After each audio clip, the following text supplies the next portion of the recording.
Imagine a very popular and hugely consequential international football match being played in a stadium built for 100,000 screaming fans. Except there's no one in those seats. Hard to imagine, right?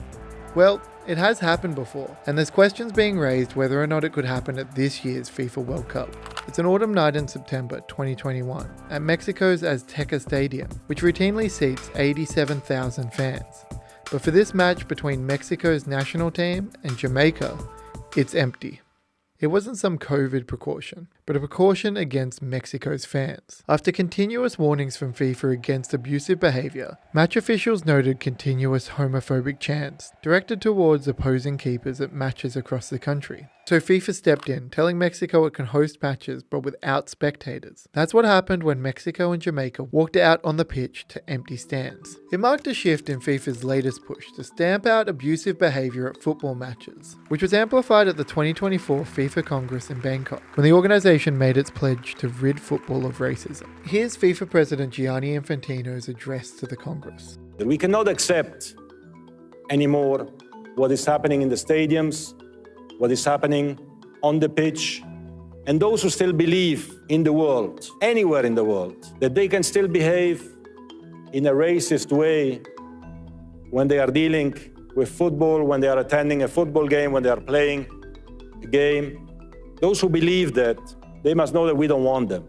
We don't want them. They have to go out. They have to be out. They don't have to be part of our community. They don't have to be part of football. Despite condemnation from Infantino and FIFA, stories of racism and discrimination continue. According to Kick It Out, an organisation that reports on discrimination in the game, the number of direct reports shows an increase in overall incidences of discrimination and abuse since 2019, with last year's findings noting 245 reports were made about racism in professional football. That's up 10%, with reports of racist mass chanting up sixfold. So what exactly has FIFA done? Well, they introduced an anti-racism panel made up of former players. They've committed to educational initiatives around the world, and they've brought in new, tougher rules, specifically the no racism gesture. Taking notes from the European Confederation's 2009 policy, FIFA has formalised the idea and the three-step procedure. Here's how it works. If a player or official is the target or witnesses racial abuse, they can alert match officials by creating an X with their arms. This will start the first step of the procedure. Step 1 sees the match stopped. The referee will try to address the issue. However, without hearing the remark directly, there's little that can be done. But details are given to match officials to assess. If the abuse comes from supporters, a warning for all spectators will be made to cut out the abuse, potentially removing those involved. The referee then restarts play. If the abuse continues, step 2 begins, which sees the match suspended for 15 minutes. Teams are sent to the changing rooms while the matter is addressed. If the abuse continues after the match is resumed, step 3 gives the referee and officials the power to abandon the match altogether. Additionally, fines, suspensions, and other sanctions may follow incidences of racial abuse, as well as criminal charges. Infantino said implementing this is a key first step in empowering players throughout the world, but the plan has its critics. Francis Arratifi is the chair of the Australian Players Union, the PFA, and he says he's not a fan of it, not been a fan of it for a long time, because there aren't any other workplaces where a person can be subjected to racial abuse in their workplace and their employers or the people that have a duty of care for that person say to that person, well, we're going to give the punters, another couple of chances, and if they don't stop the racial vilification of our employee, then we might take action. I mean, it's just a ridiculous state of affairs. I mean, that would never happen in any other space, in any other organisation or workplace. So that's why that policy is never sat well with me at all. And in my view, it's got to a point now where, with these incidents still happening, the next step now, players just have to walk off. I think that we can't keep prioritising, we've got to complete the game. No, I think that people, the human dignity is much more important than a game of football. Beyond that, Aratifi is skeptical that FIFA will follow through and abandon matches. So what will happen if we see the 3-step procedure enacted during the World Cup? Could we see matches fully abandoned? I had a look at FIFA's updated disciplinary code, and here's how it could work. Teams where responsible for the abuse may be forced to forfeit the match. Matches may be replayed, restarting the match from the time that they were abandoned. And FIFA can impose sanctions such as limiting the number of spectators or replaying without any spectators at all, like in Mexico City. But for sociologist Ramon Spy, he's not too sure that's going to happen.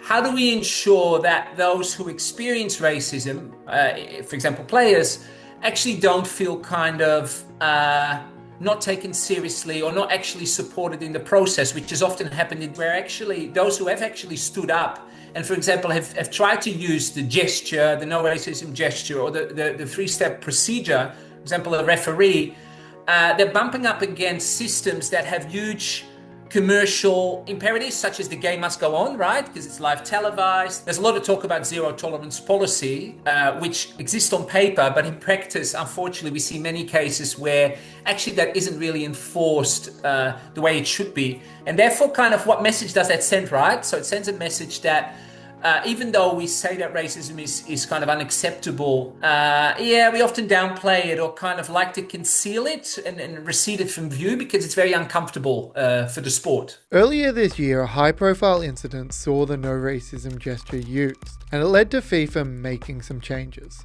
Real Madrid's Vinicius Jr. signalled to the referee after a confrontation with Benfica's Gianluca Prestiani, in which Prestiani used his shirt to cover his mouth while speaking to Vini Jr. The match was stopped and the referee reviewed the incident. But having not heard what happened, the match resumed 15 minutes later with both players continuing. Prestiani denied making racist comments. Vini Jr. posted a statement reading, "Racists are above all cowards. They need to put their shirts over their mouth to show how weak they are." And he described the process as a poorly executed protocol that served no purpose. The whole incident set off alarm bells for FIFA. Infantino said he was shocked and saddened by the incident, and FIFA responded by jumping to address the issue, not the poorly executed protocols, which Infantino praised the referee for utilising, but rather the mouth covering. Speaking about the potential rule change, Infantino told Sky UK, If a player covers his mouth and says something, and this has a consequence, a racist consequence, then he has to be sent off, obviously. If you don't have something to hide, you don't hide your mouth when you say something.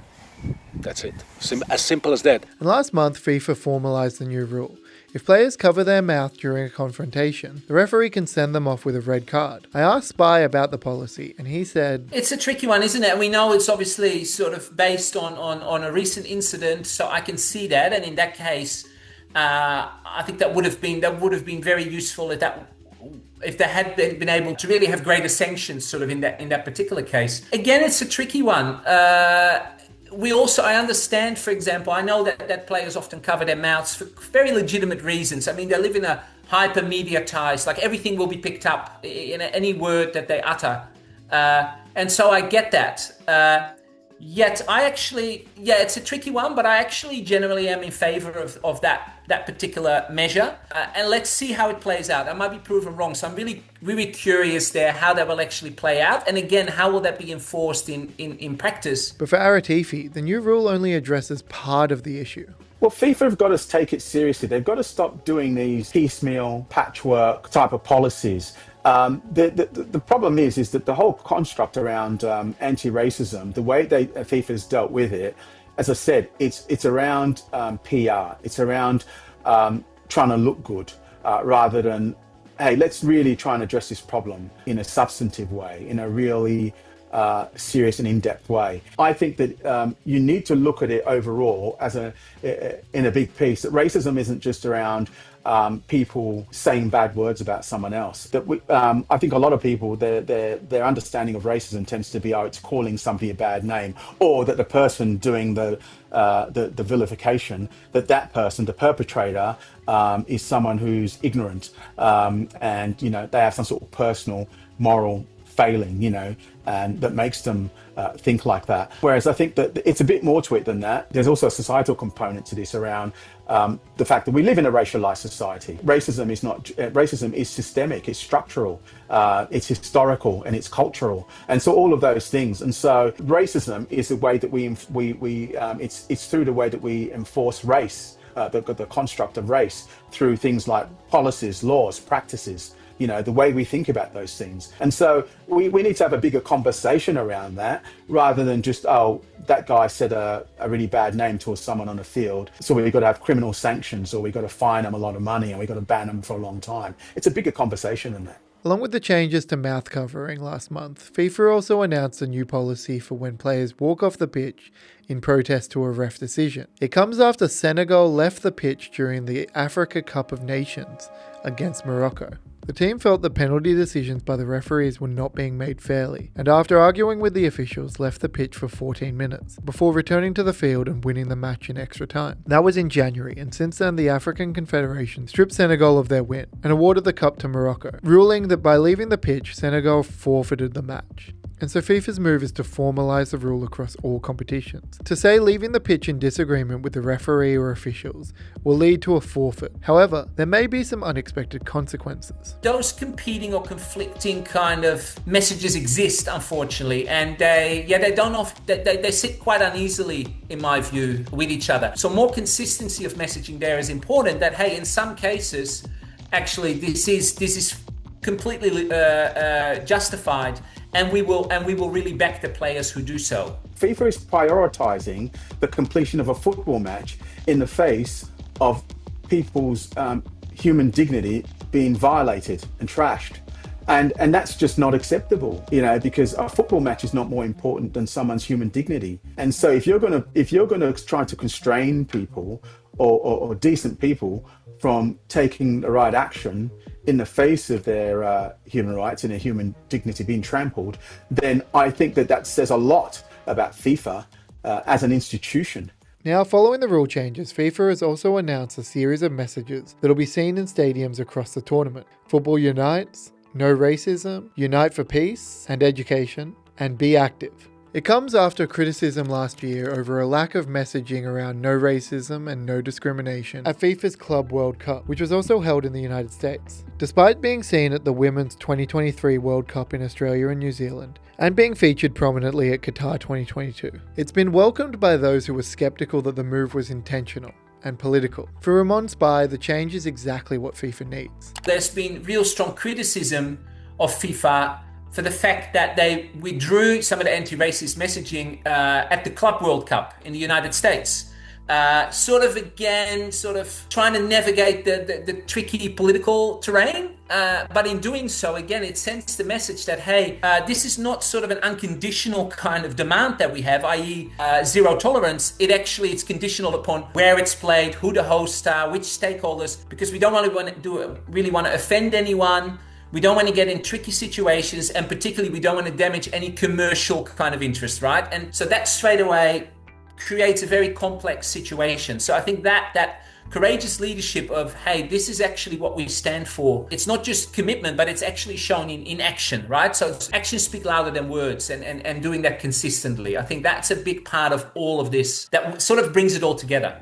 And with the World Cup now less than a month away, and the Azteca home to the opening match, fans will be hopeful to see the stadium full again. And for FIFA, this year's World Cup is a huge test for its commitment to end racism, and a signal for how seriously they'll take it into the future.